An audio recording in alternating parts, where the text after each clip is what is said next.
श्री गुरुभ्यो नमः. ओम गणपतये नमः. ओम परदेवताये नमः. अरुणां करुणां तरंगिताक्षीं धृतपाशाङ्कुश पुष्पबाणचापाम् अणिमादिभिरावृतां मयूखैः अहमित्येव विभावये भवानी.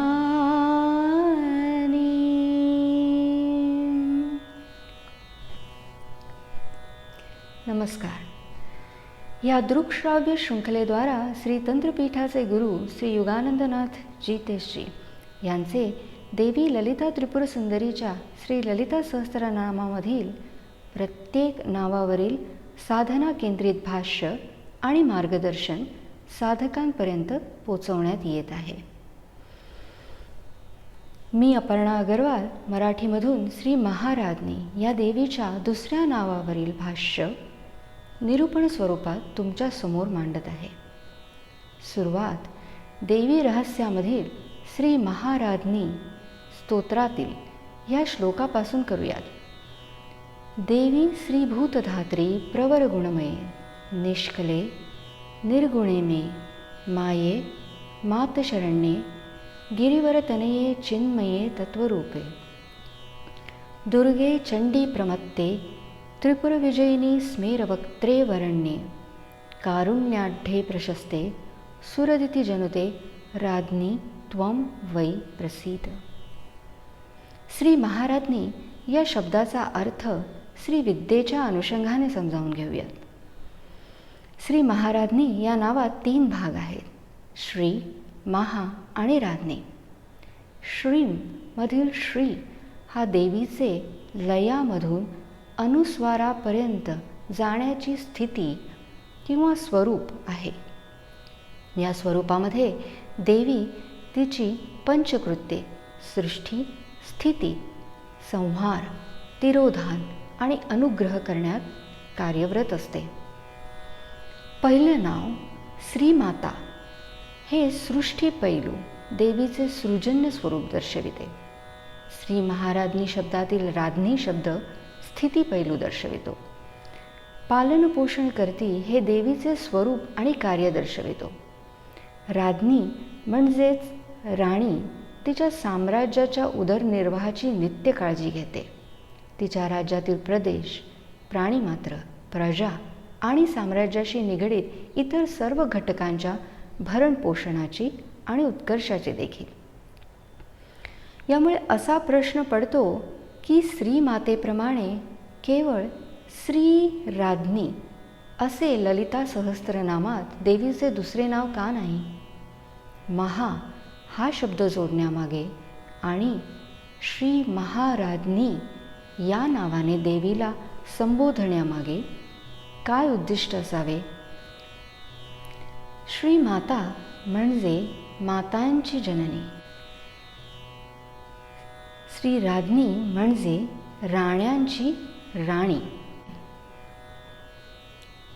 साम्राज्ञी आणि श्री राज्ञी हे नाव श्री ललिता सहस्त्रनामामधील 306व्या क्रमांकावरील राज्ञी या नावाहून देखील भिन्न आहे. पुन्हा महा या शब्दाकडे वळूयात आणि महाशब्दाचे महत्त्व समजावून घेऊयात. महाशब्दाचे नक्की काय महत्त्व आहे हे समजण्यासाठी प्रथम आपल्याला विश्वोत्पत्ती समजणे महत्त्वाचे आहे आणि त्यासाठी सुरुवात बिंदू किंवा अनुस्वारापासून करूयात. शास्त्रवचने असे सांगतात की अनुस्वार विश्व उत्पत्तीचे केंद्र आहे. संपूर्ण विश्व अनुस्वारामधून बिंदूमधून निर्माण होते आणि संहाराकाळी परत बिंदूतच विलीन होते.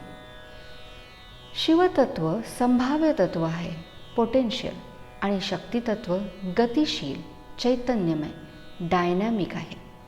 दोन्ही तत्व बिंदूतून उत्पन्न होतात. शक्तितत्वामधून स्पंदन निर्माण होतात. ही स्पंदनं नाद किंवा नाद ब्रह्मध्वनी उत्पन्न करतात. ह्यालाच प्राथमिक ध्वनी, शब्द किंवा शब्दब्रह्म असेही म्हणतात. त्यानंतर शक्ती, जे चैतन्यमय गतिशील तत्व आहे, संपूर्ण विश्वाच्या सृजनतेच्या क्षमतेसकट रक्तबिंदू म्हणून प्रकट होते. हा रक्तबिंदू हजारो उगवत्या सूर्यांप्रमाणे तेजस्वी लाल रंगाचा असतो. या रक्तबिंदूला कार्यबिंदू असेही म्हणतात आणि ज्यापासून हा रक्तबिंदू निर्माण झाला त्याला कारणबिंदू किंवा पराबिंदू म्हणतात. पराबिंदूमध्ये शक्ती आणि शिव संयोग अवस्थेत आहे आणि त्यांच्यामध्ये संपूर्ण ब्रह्मांड सामावलेले आहे. हे ब्रह्मांडाचे अप्रकट स्वरूप आहे. शिव आणि शक्ती संयोगातून होणाऱ्या विश्वोत्पत्तीला कामकला असं म्हणतात. जेव्हा अप्रकट स्वरूपामध्ये तणाव निर्माण होतो तेव्हा प्रकटीकरणाची प्रक्रिया चालू होते. या तणावामधून स्पंदन निर्माण होतात व त्या स्पंदनातून प्राथमिक ध्वनी किंवा शब्द ब्रह्म उत्पन्न होते. या आदिम ध्वनी किंवा शब्द ब्रह्माचे स्वरूप आणि त्याचे सार सर्व चराचरांमध्ये आहे. हा आदिमध्वनी सर्व विश्वोत्पत्तीचा पायाही आहे आणि कारणही आहे. ध्वनी स्वरूपात विश्व उत्पत्ती या ध्वनीपासून चालू होते. हा ध्वनी तेजोमय शिवस्वरूप आहे. हे संस्कृत वर्णमालेतील पहिले अक्षर आहे. मैत्री उपनिषद आणि मांडुक्य उपनिषद यासारख्या ग्रंथांनी त्याचे वर्णन मूळ अथवा अधिमत्व असे केलेले आहे, ज्यामधून बाकी सर्व ध्वनी उगम पावतात. वर्णमालेतील मातृकाक्षरे ही केवळ अक्षरे नसून विविध तत्वांचे सृजन स्रोत आहे. ध्वनीमुळे सृष्टीतील प्रत्येक घटकाच्या रूपाची अथवा आकाराची निर्मिती होते. शिवस्वरूप ध्वनी आणि शक्ती स्वरूप ध्वनी यांच्या संयोगातून जो आनंद स्वरूप ध्वनी निर्माण होतो त्यातून इच्छा, ज्ञान आणि क्रियेची निर्मिती होते, ज्यांचे सूक्ष्म आणि स्थूल असे स्वरूप आहे. उदाहरणार्थ, इच्छेचे सूक्ष्म स्वरूप म्हणजे ऱ्हस्व ई आणि स्थूल स्वरूप म्हणजे दीर्घ ई. ज्ञानाचे सूक्ष्म स्वरूप ऱ्हस्व ऊ आहे तर स्थूल स्वरूप दीर्घ ऊ आहे. अशा प्रकारे सृष्टीतील सर्व घटकांची निर्मिती होत जाते. हे वर्णमालेतील शेवटचे अक्षर आहे आणि सर्व अक्षरांची निर्मिती जेव्हा पूर्ण होते तेव्हा त्याचे पूर्णत्व दर्शवितो. विमर्श किंवा शक्ती यांचे प्रतीक आहे. अकार आणि हकाराचे हे महत्त्व योगिनी हृदयाच्या पुढील श्लोकात दिलेले आहे. अकारः सर्ववर्णाग्र्यः प्रकाशः परमः शिव हकारो अन्त्यः कालरूपो विमर्शाख्यः प्रकीर्तितः. अहमचे 3 भाग आहेत: अकार, हकार, मकार आणि अनुस्वार म्हणजेच बिंदू. अनुस्वार म्हणजे अनुत्तरतेची अवस्था, फॉर्मलेस, वस्तुनिष्ठतेशिवाय असलेली स्थिती. ही स्थिती प्रकट स्थितीच्या संदर्भात अत्यंत महत्त्वाची आहे. शिव आणि शक्तीच्या संयोगातून नराचा, जीवाचा जन्म होतो. अक्षर म ह्याचे प्रतिनिधित्व करतो. अहम विस्ताराशी संबंधित आहे. अहम शिवशक्तीचा संयोग दर्शवितो, ज्यामुळे स्थूल विश्वोत्पत्ती होते. अहममध्ये शक्ती ही शिवाची ताकद आहे आणि शक्तीमुळेच शिव नराचे भौतिक जग उदयास आणू शकतो.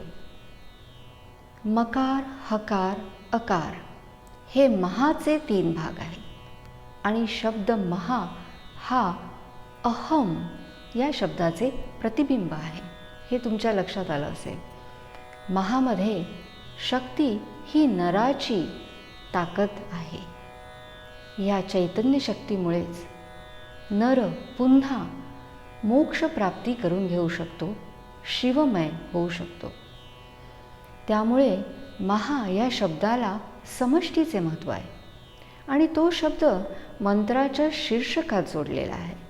महाराज्ञी हा मंत्र नराला शिवप्राप्ती अथवा मोक्षप्राप्ती करून देतो.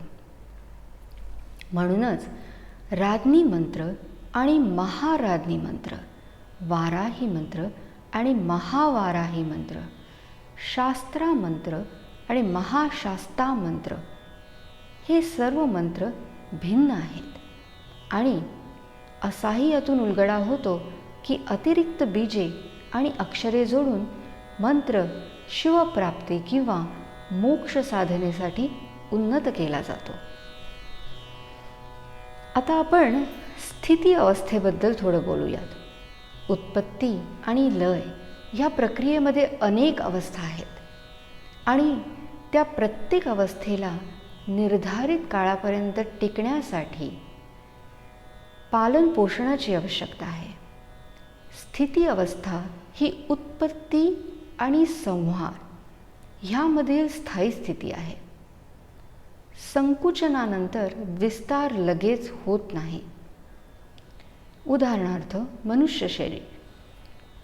आपल्या शरीरातील पेशी नाश पावल्यानंतर लगेचच नवीन उत्पन्न होऊन पूर्वस्थितीपर्यंत पोचत नाहीत. मध्ये थोडा वेळ जावा लागतो आणि निर्मिती, स्थिती आणि संहार ही प्रक्रिया एकाच क्षणी पण वेगवेगळ्या स्तरामध्ये मनुष्य शरीरात देखील होत राहते. दुसरे उदाहरण म्हणजे चंद्राच्या विविध कला.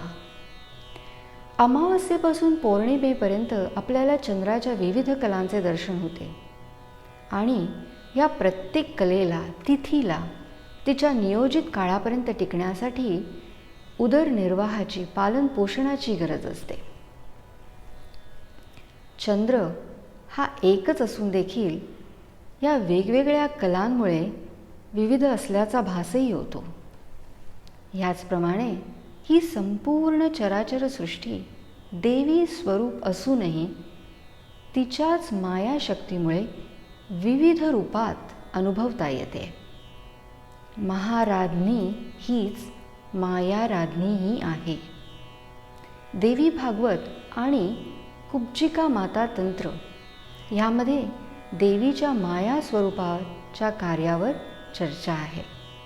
शास्त्रांमध्ये महाराज्ञी आणि श्री महाराज्ञी हे दोन्ही शब्द अदलून बदलून वापरलेले दिसून येतात आणि श्री या बीजाचा वापर देवीच्या पालनपोषण करती या कार्याची आठवण करून देतो, जे तिचे 5 कार्यांपैकी एक कार्य आहे. या संदर्भात श्री महाराज्ञीचा अर्थ पालनपोषण करणारी साम्राज्ञी असा आहे.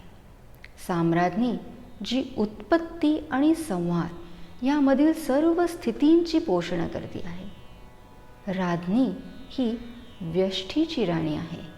राजराजेश्वरी समष्टीची राणी आहे. श्री महाराज्ञी समष्टीची आणि व्यष्टी या स्थितीमधील सर्व अवस्थांची पोषण करती आहे. श्री महाराज्ञी मंत्रामध्ये 15 अक्षर असल्यामुळे या मंत्रास पंचदशी किंवा पंचदशाक्षरी मंत्र असेही म्हणतात. परंतु श्री देवी त्रिपुरा सुंदरीचा श्रीविद्या पंचदशाक्षरी मंत्र आणि श्री महाराज्ञीचा पंचदशाक्षरी मंत्र भिन्न आहे. श्री श्री महाराज्ञीचा मंत्र पंचदशाक्षरी म्हणून संबोधल्यानंतर उद्धारकोश, अग्निकार्यपद्धती आणि रुद्रायमलासारख्या ग्रंथांनी असे स्पष्ट केलेले आहे की महाराज्ञी पंचदेशी विद्या ही ललिता पंचदेशी विद्येपासून वेगळी आहे. राज्ञी आणि महाराज्ञीच्या क्रियासाधनेत आणि मंत्रात फरक आहे, परंतु व्यष्टी आणि समष्टी या दोन्ही संज्ञा देवीच्या पालनपोषणकर्ती या स्वरूपासाठी वापरलेल्या आढळतात. आता 15 या आकड्याचे काय महत्त्व आहे ते बघूयात. अ ते अम ह्यांना कला असे संबोधण्यात आलेले आहे. उच्चारित स्वरूपात त्यांना स्वर म्हणतात आणि हे स्वर वर्णमालेतील अक्षरांची शक्ती आहेत. या 15 अक्षरांमधून विविध व्यंजनांचा उगम होतो.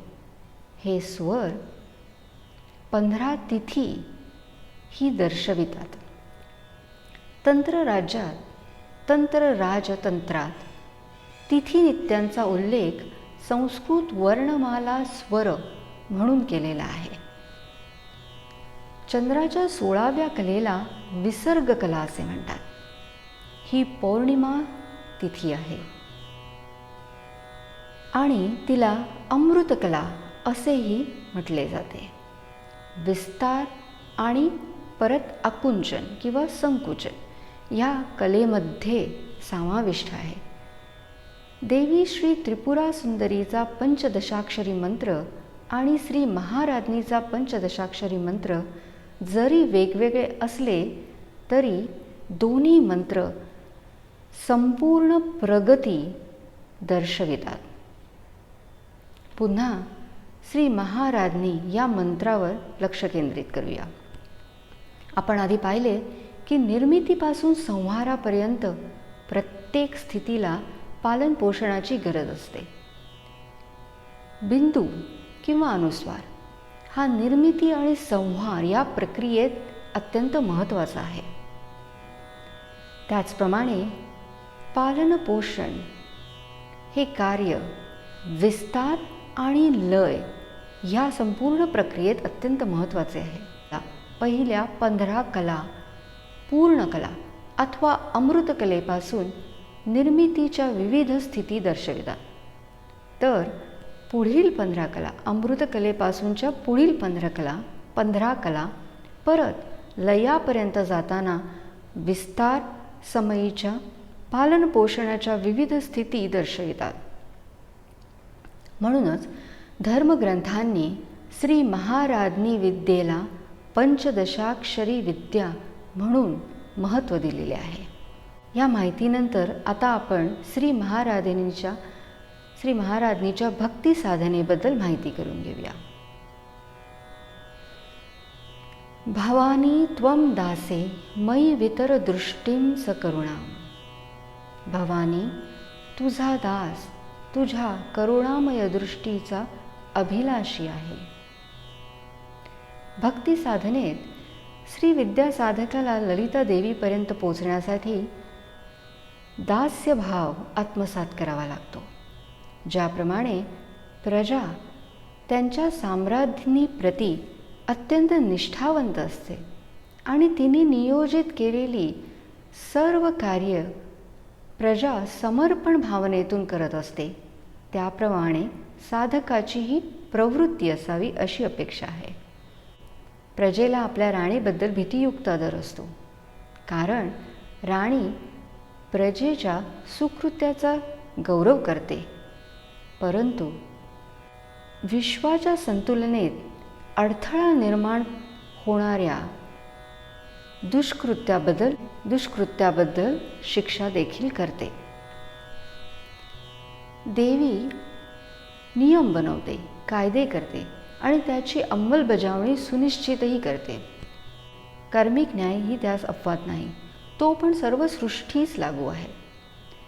प्रजेला खात्री असते की संकटाच्या क्षणी राणी त्यांचे संरक्षण करेल. राज्ञीला तिच्या प्रजाजनांच्या हिताचीही काळजी असतेच. प्रजेला खात्री असते की संकटाच्या क्षणी राणी त्यांचे संरक्षण करेल आणि ज्यांच्या ठाई देवीप्रती पूर्ण समर्पण आहे अशा सर्वांचे देवी संरक्षण करते. साधकाने संकटकाळी देवीच्या चरणी संपूर्ण शरणागती पत्करून तिच्या कृपेची प्रार्थना करावी. राज्याच्या कल्याणाला एका व्यक्तीच्या कल्याणापेक्षा प्राधान्य देणे हे राज्ञीचे कर्तव्य आहे आणि तिची जबाबदारीही आहे. देवी सर्व विश्वाची हितैषी आहे ही जाणीव साधकास कायम असावी आणि आयुष्यातील सर्व घटनांमध्ये देवीची साधकांसाठी विशेष संयोजना आहे हा दृढ विश्वासही असावा. राणी राज्याची आणि प्रजाजनांची काळजी तिच्या दरबारातील मंत्री अथवा तिच्या सेवकांच्या मदतीने घेते. त्याचप्रमाणे श्रीविद्या उपासकालाही जीवनात सुख, समृद्धी आणि संरक्षण हे अनेक देवतांच्या कृपेने लाभते. साधकाला देवीचे स्वरूप सृष्टीतील चराचरात कायम दिसावे. विशेष करून स्त्रियांविषयी आणि दुसऱ्या स्त्रीविद्या साधकांच्या प्रती आदर असणे अतिशय महत्त्वाचे आहे असे शास्त्रवचनांमधून आवर्जून सांगितलेले आहे. आधीच्या मुद्द्यात सांगितल्याप्रमाणे महाराज्ञीची देखील साधना साधकाला सांसारिक सुखाबरोबर मोक्षप्राप्ती प्रदान करते. साधकाने श्रीविद्या उपासना केवळ भौतिक सुखासाठी अथवा दुसऱ्या जीवाला हानी पोचवण्याच्या उद्देशाने कधीही करू नये. श्रीविद्या ही मोक्षविद्या आहे आणि भौतिक सुख, सांसारिक सुख ही केवळ उपासनेच्या अनुषंगाने मिळालेला एक फायदा आहे. साधकाने महाराज्ञीला प्रसन्न करणारी वर्तणूक कायम ठेवावी. ती राजराजेश्वरी आहे ही जाणीव कायम असावी. साधकाने महाराज्ञीला प्रसन्न करणारी वर्तणूक कायम ठेवावी. ती राजराजेश्वरी आहे ही जाणीव कायम असावी. तिच्या साधनेत झालेल्या चुकीची किंमत फक्त साधकालाच नाही तर त्याच्या कुटुंबियांनाही पुढे अनेक पिढ्यांपर्यंत चुकवावी लागते. साधकाला देवीच्या अनुग्रहाबद्दल कायम कृतार्थ भाव असावा आणि देवीचा कोणत्याही प्रकारे अनादर होणार नाही याची साधकाने नितांत काळजी घ्यावी. देवीला महाराज्ञी स्वरूपात आपल्या आयुष्यातील लहान सहान समस्यांसाठी हाक मारू नये. देवीला प्रसन्न करून घ्यावं आणि तिच्या सेवकांतर्फे ती तिच्या साधकांची काळजी नेहमीच घेते. शास्त्रांचा अभ्यास, योगाद्वारे शरीरावर, प्राणावर, मनावर नियंत्रण आणि उपचार व उपासना वगैरे प्रयत्नांनी देखील देवीचे दर्शन होईलच अशी खात्री नाही असे देवी महात्म्य म्हणते. केवळ देवीच्या कृपेने तिचे दर्शन होणे शक्य आहे आणि केवळ देवीच कोणते भक्त तिच्या कृपेचे पात्र आहे हे ठरवते. श्रीमद भागवत आणि विष्णू पुराणामध्ये नवनिधी भक्तीचा उल्लेख आहे. साधक नवनिधी भक्तीने देवीला प्रसन्न करू शकतो. नवनिधी भक्तीमध्ये सांगितलेले मार्ग असे आहेत: श्रवण, विविध प्रकारच्या अध्यात्माविषयी ऐकणे अथवा वाचणे. कीर्तन, देवीचे गुण गाणे. नामस्मरण, देवीच्या स्मरणाचे प्रमुख साधन. पादसेवन, देवीच्या प्राप्तीसाठी काया वाचा मनाने सेवा करणे. अर्चना, आपल्या उपास्य देवीची षोडशोपचारे पूजा करणे. वंदन, देवीच्या चरणी लीन होणे. दास्य, देवीसाठी जे जे काम पडेल ते करणे. सख्य, देवीला प्रेमाने अत्यंत आपलेपणाने बांधून ठेवणे. आत्मनिवेदन. स्वतःला सर्वस्वी देवीच्या चरणी अर्पण करणे. श्री महाराज्ञी हे देवीचे नाव प्रजा आणि राणी यामधील नात्यातील विविध पैलू आणि भावना दर्शवितो. प्रेम, आदर, संरक्षण, भय आणि विश्वास. श्री महाराज्ञी साम्राज्ञी आहे आणि हे देवीचे अत्यंत शक्तिशाली रूप आहे. या स्वरूपात ती सर्व विश्वावर सत्ता गाजवते आणि त्याचे चलनवलन सांभाळते. सौंदर्य लहरीमधील दुसऱ्या श्लोकामध्ये या स्वरूपाचा गर्भित अर्थ आहे. तनियास पासुम तव चरणपंके रुहभवम विरंचि संचिन्वन विरचयति लोकान् विकलम वहत्तेनं शौरिः कथनपि सहस्रेण शिरसां हर संक्षुद्दयेन भजति भसितो धुलन विधिम. ब्रह्मा रचितो आनंदभुवने तुझ्या पद्मचरणी छोटासा अणुरेणू ही पुरतो जगाच्या विस्तरणी. सहस्त्र शीर्षांनी विष्णू आहे सारीच भारी कर्मगती. अंती सर्वा नाश अटळ हा रुद्राच्या भस्मार्चनी.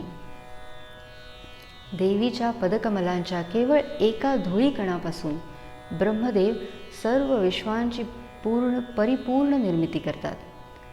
भगवान श्री विष्णू त्यांच्या सहस्त्र शीर्षांनी विविध प्राणीमात्रांचे आणि विश्वाचे पालनपोषण करतात आणि संहाराच्या क्षणी सर्व विश्वाचा नाश करून भगवान शिव त्याचे भस्म मस्तकी अर्चन करतात.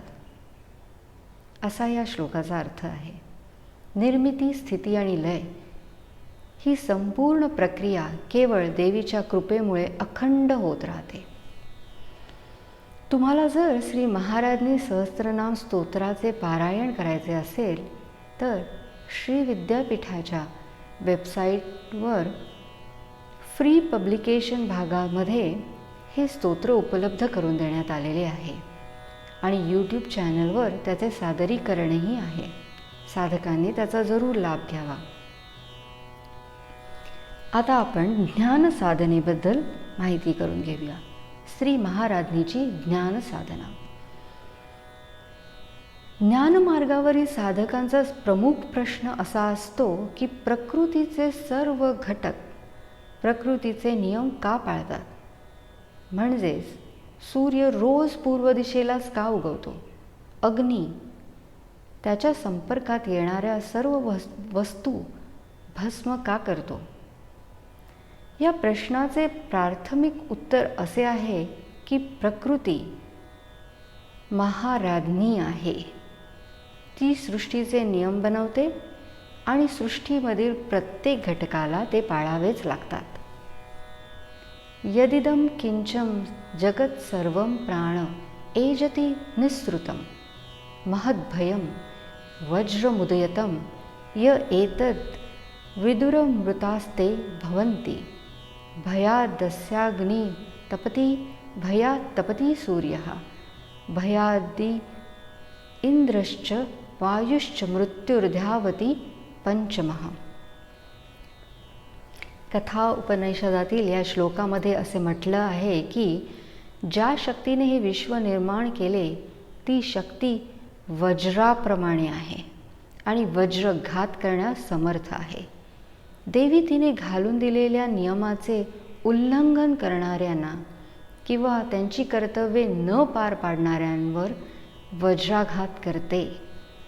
अग्नी तिच्या भयाने उष्णता निर्माण करतो. सूर्य तिच्या भयाने प्रकाश देतो. इंद्र, वायू आणि मृत्यू देखील तिच्या भयाने आपापली कर्तव्य पार पाडतात. या श्लोकाचा मतितार्थ असा आहे की जर अग्नीने उष्णता निर्माण केली नाही तर प्रकृती त्या कार्यासाठी दुसऱ्या घटकाचे नियोजन करेल जेणेकरून सृष्टीचा तोल आणि तालबद्धता कायम सांभाळली जाईल. ह्यावरून देवी आणि तिने निर्माण केलेले विश्व ह्यामध्ये मालक आणि चाकर हे नाते देखील दिसून येते, जिथे विश्वाचे सर्व घटक नियमितपणे आपापली चाकरी बजावित आहेत. आणि ह्यावरून असा निष्कर्षही निघू शकतो की जर विश्वाचे नियमितपणे कार्य चालू आहे तर त्याचे पालनपोषणही नियमितपणे होत आहे. आणि म्हणूनच ते पालनपोषण करण्याची जबाबदारी असलेली पालनपोषणकर्तीही आहे आणि ती नित्य आहे. देवी ही निमित्त कारण आहे, विश्वाची पालनपोषण करती आहे. ह्या देवीच्या स्वरूपावर साधक मनन चिंतन निविद्यासना करून देवीबरोबर जवळीक साधू शकतो. याविषयी आणखीन असा प्रश्न मनात येतो की विश्वाच्या सर्व घटकांचे संगोपन देवी कसे करते? ब्रह्मांडातले सगळे घटक एकमेकांशी कशा प्रकारे निगडीत आहेत आणि एखादा घटक जर लय पावला तर काय होईल? या प्रश्नांची उत्तरे मिळवण्यासाठी आपल्याला हे समजावून घ्यावे लागेल की वैयक्तिक स्वरूप, प्रत्येक घटकाचे वैयक्तिक स्वरूप हे नाशिवंत आहे, परंतु वैश्विक स्वरूप नित्य आहे. ही संकल्पना ब्रह्म आणि ब्रह्मदेव या शब्दातून मांडलेली आहे. विश्व उत्पत्तीचे कार्य ब्रह्मदेव हे वैश्विक स्वरूपाचे असून नित्य आणि अढळ आहे.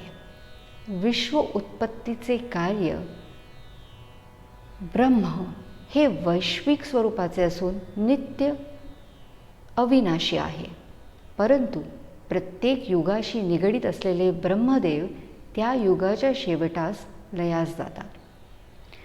याचे सोपं उदाहरण म्हणजे आपण जर एखाद्या लहान मुलाला वेगवेगळ्या प्राण्यांच्या जातींची ओळख करून देत असू आणि त्यामध्ये त्या मुलाला आपण जर घोड्याचं चित्र दाखवलं आणि त्याला शब्द सांगितला घोडा, तर भविष्यात ते मूल जेव्हा जेव्हा घोडा हा प्राणी बघेल तेव्हा त्या मुलाच्या लक्षात घोडा हा शब्द येईल आणि त्या अनुषंगाने त्या प्राण्याची इतर वैशिष्ट्ये येतील.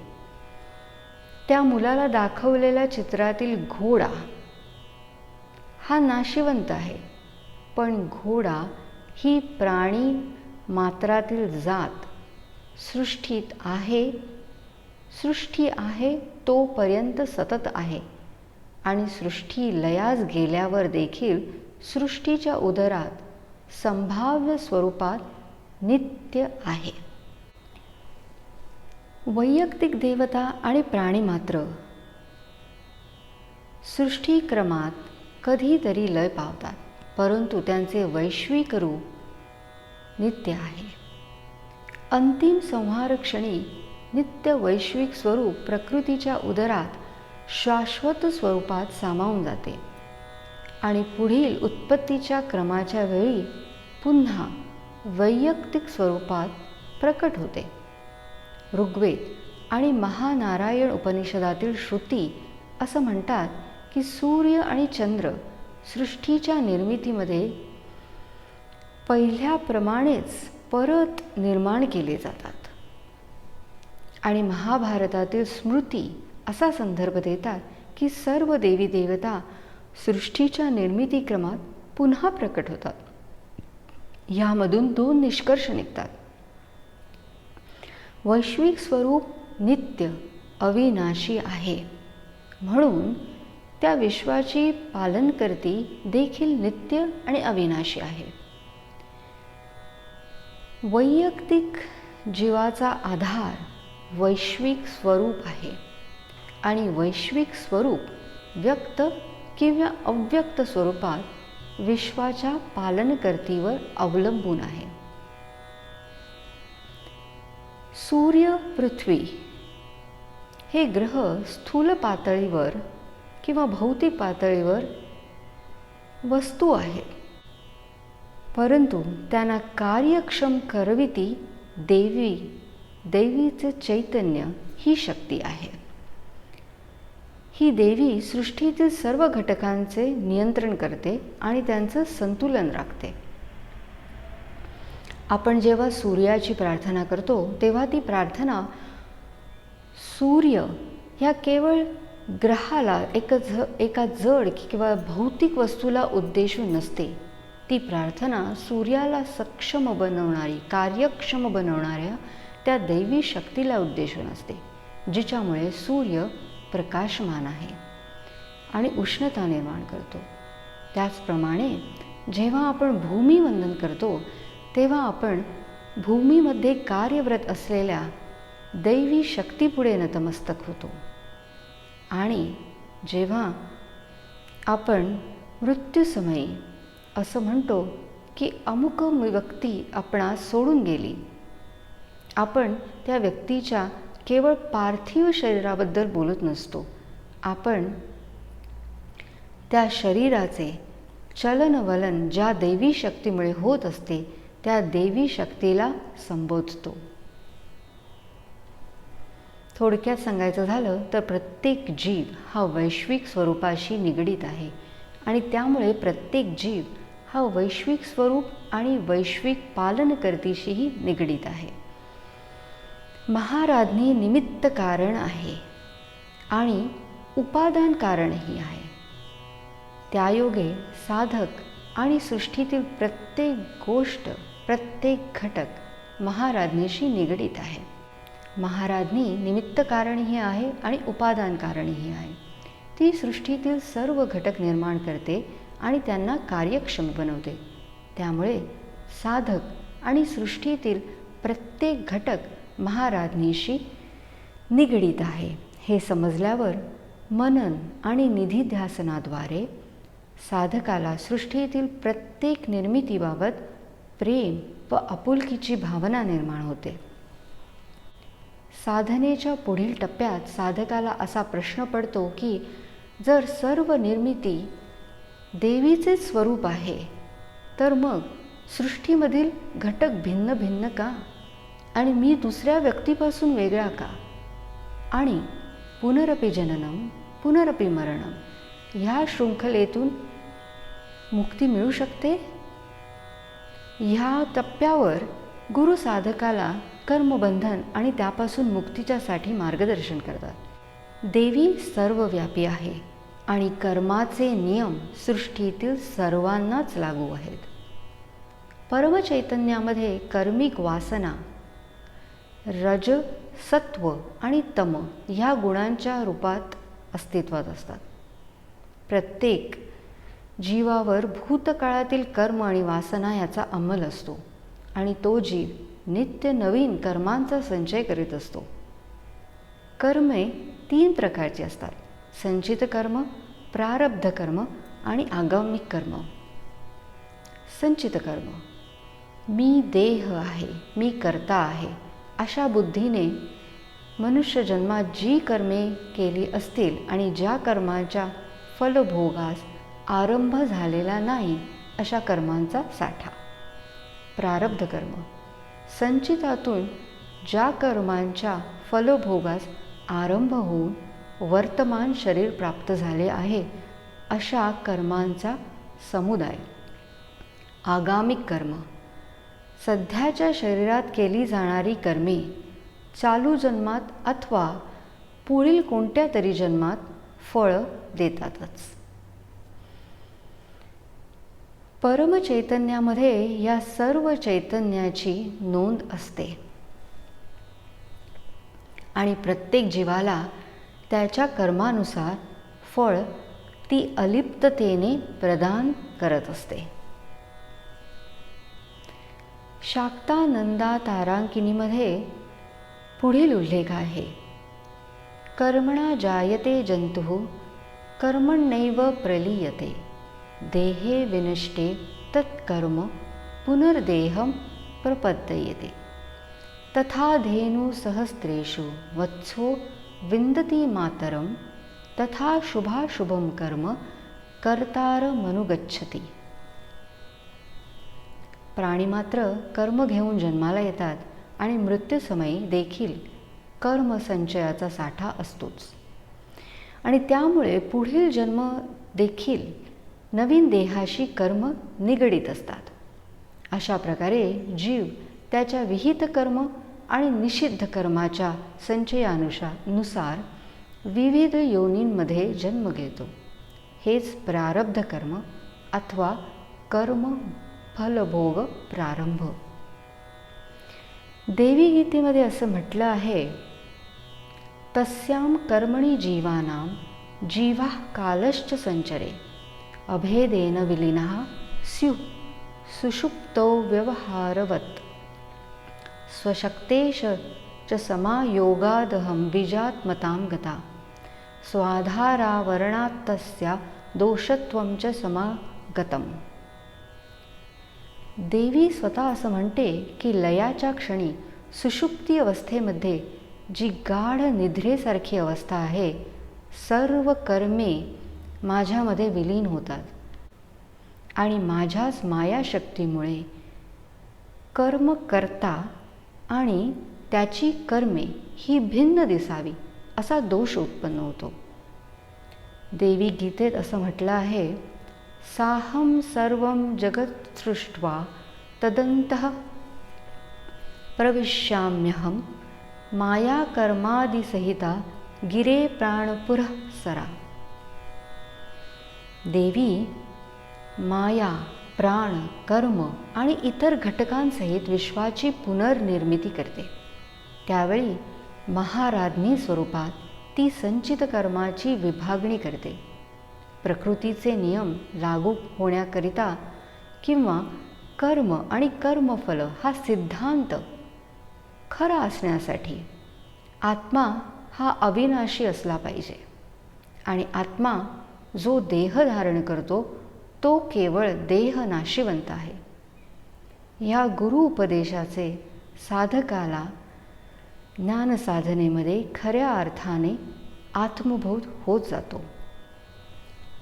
या आत्मबोधामुळे साधक खऱ्या अर्थाने जीवन आनंदाने उपभोगू शकतो. जीवात्मा आणि परमात्मा जो जीवाचे आणि विश्वाचे पालन करतो तो एकच आहे. या अनुभूतीमुळे साधक कर्मबंधातून मुक्त होऊन मोक्ष प्राप्ती करून घेऊ शकतो. ज्ञानसाधनेनंतर आता आपण महाराज्ञीची क्रिया साधना कशी करतात ते बघूया. ओम राजप्रदाय विद्महे ह्रीं पंचदशाक्षर्यै धीमहि श्रीं तन्नो महाराज्ञी प्रचोदयात. रुद्रायमल ग्रंथात श्री महाराज्ञीची पंचदशाक्षरी अथवा पंचदशी विद्या अशाप्रमाणे आहे. प्रणवेनार्चयेद देवी परिवारान् यथाक्रमं तारं परा रमा वह्नि काम शक्ति षडक्षरः भगवते च राज्ञे च माया त्वदय मंचले. उद्धारकोशामध्ये श्री महाराज्ञीची पंचदशाक्षरी विद्या पुढील प्रमाणे आहे. ततो राज्ञी मंत्रोद्धारः तारं लज्जा श्रियम् अग्निः कामं शक्ति षडक्षरः बीजं च षट्शिरो ज्ञेयं ततः पल्लवम् उद्धरेत् भगवते तथा राज्ञे हन्ते माया च ठद्वयम् एभिः सह मनुः प्रोक्तो राज्ञा पंचदशाक्षरः. देवी रहस्यामध्ये पंचांग पद्धती अशी आहे. तारं माया मानलः कामशक्तीमध्ये चाख्या भगवते च राज्ञे माया बीजं त्वद्वयं देवी राज्ञा मंत्रोद्वारो वर्णितो गोपनीयः. या सर्व श्लोकांप्रमाणे श्री महाराज्ञीचा मंत्र ओम ह्रीं श्रीं राम क्लीं सौः भगवते राज्ञे ह्रीं स्वाहा असा आहे. यावरून तुमच्या लक्षात आलं असेल की महाराज्ञीची पंचदशी विद्या आणि श्री ललिता श्री त्रिपुर सुंदरीची त्रिकूट पंचदशी विद्या भिन्न आहेत. श्री महाराज्ञीची पंचदशी विद्या ऐश्वर्य आणि समृद्धी प्राप्ती करून देते. नृणां दारिद्र्यनाशाय प्रादुर्भूतादय भारते यस्या पंचदशी विद्यां गुह्यां विदितां पुरा. श्री महाराज्ञीचे विविध ज्ञानमंत्र आहेत आणि तिचे पूजन देखील श्रीचक्राद्वारे केले जाते. देवी रहस्यामध्ये देवीची पंचांग तंत्र पद्धतीनुसार आवरण पूजेची विस्तृत माहिती दिलेली आहे. श्री राज्ञी मूलमंत्रस्य ऋषी ब्रह्मा समीरितः गायत्री छंद ईशानी राज्ञी देवी च देवता माया बीजम शरच्छक्ति काम कील कमीश्वरी भोगापवर्ग सिद्ध्यर्थे विनियोगा प्रकीर्तितः. याचा अर्थ असा आहे की श्री महाराज्ञीचे मंत्र द्रष्टे ऋषी ब्रह्मा आहेत, छंद गायत्री आहे, ह्रीम हे बीज आहे, सौः शक्ती आहे, क्लीम कीलक आहे. ह्रीम बीजम सौः शक्ती क्लीम कीलकम. श्री महाराज्ञीचा प्रसिद्ध ज्ञानमंत्र असा आहे. चतुर्भुजां चंद्रकला अर्धशेखरां सिंहासनास्थां भुजगोपवीतीं पाशांकुशांभोरुह खड्गधारिणीं राज्ञीं भजे चेतसी राजदायिनीं. साधकाने एकाग्र होऊन देवी महाराज्ञीचे स्वरूप आंतरचक्षूं समोर आणावे. चतुर्भुज देवी तिच्या दरबारात सिंहासनावर विराजमान आहे. अर्धचंद्र तिच्या मस्तकाची शोभा द्विगुणित करत आहे. तिने तिच्या वरील उजव्या हातात अंकुश धारण केलेला आहे आणि वरील डाव्या हातात पाश आहे. खालील उजव्या हातात सत्ता आणि सामर्थ्याचे प्रतीक तलवार आहे, तर डाव्या हातात कमळ आहे. तिने भुजंगाचे यज्ञोपवीत धारण केलेले आहे. हे देवीचे चेदसी स्वरूप आहे. चेदसी स्वरूप म्हणजे ज्या चैतन्याशिवाय जीव नाही. साधकाने अशा रूपाचे देवीचे ध्यान करावे. शास्त्रांमध्ये इतर ज्ञानश्लोकांचाही उल्लेख आहे. त्यामध्ये देवीने तिच्या हातामध्ये मुक्तीचे प्रतीक अमृत कुंभ धारण केलेलं आहे. परत एकदा आठवण करून घेऊया की देवीची आराधना, पूजा, ज्ञान, न्यास, गायत्री, मंत्र हे राज्ञी आणि महाराज्ञी या स्वरूपासाठी भिन्न आहेत. ओम ह्रीं श्रीं राम राज्ञी भगवते नमः हा मंत्र देवीच्या राज्ञी स्वरूपाचा आहे. आणि ज्ञानश्लोकामध्ये देवीने शंख आणि त्रिशूल धारण केलेले आहे. या स्वरूपामध्ये ती शिवाची पत्नी असूनही उदरनिर्वाहाचे कार्य सांभाळत आहे. ह्या मंत्रामध्ये जेव्हा मोक्ष विद्येची बीजे जोडली जातात तेव्हा तो मंत्र श्री महाराज्ञीचा मंत्र होतो. आपण देवीच्या राज्ञी स्वरूपाच्या मंत्राची चर्चा श्री ललित सहस्त्रनामाच्या 306व्या नावाच्या निरूपणाच्या वेळी सविस्तरपणे पाहूच. पुष्कळशी श्री सिद्धलक्ष्मी देवीची तांत्रिक शास्त्रवचने राज्ञी विद्येबद्दल विस्तृत माहिती देतात. देवी रहस्यामध्ये विन्यासासाठी देवीची प्रमाणबीजे पुढील प्रमाणे दिली आहेत. ओम ह्रीं नमः मूलधारे, ओम श्रीं नमः स्वाधिष्ठाने, ओम राम नमः अनाहते, ओम क्लीं नमः मणिपुरे, ओम सौः नमः विशुद्धौ, ओम ह्रीं नमः आज्ञाया, ओम स्वाहा नमः ब्रह्मरंध्रे. महाराज्ञी मंत्रामध्ये कुंडलिनी अधोगामिनी होऊन कीलक केंद्र असलेल्या मणिपूर चक्राकडे जाते. तिथून ती परत ब्रह्मरंध्रापर्यंत ऊर्ध्वगामी होते, जे परमात्म्याचे स्थान आहे. ब्रह्मरंध्रातील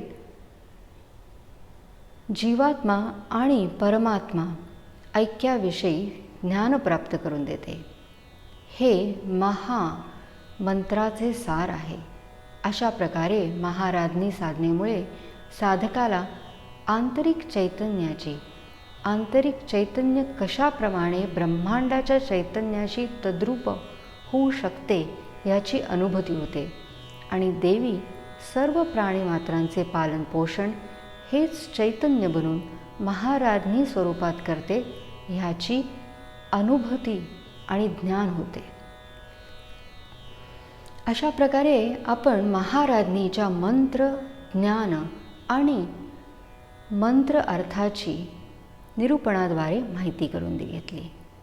जे साधक हे निरूपण ऐकतायत त्यांना ह्याचा उलगडा झाला असेल की भक्ती, ज्ञान आणि क्रियासाधना हे तिन्ही मार्ग एकाच उद्देशापर्यंत साधकाला घेऊन जातात. ते म्हणजे साम्राज्ञी आणि तिच्या प्रजेच्या नात्याची स्वानुभूती. सावद्वयं निरवद्यमस्तु यदि वा किं वानया चिंतया नूनं व्याख्यानमिदं पठिष्यति जनो यास्यास्ति भक्तिस्त्वयि संचित्यापि लघुत्वामात्मनि दृढं संजायमानं हठात् त्वद्भक्त्या मुखरीकृतेन रचितं यस्मान् मयापि ध्रुवम्.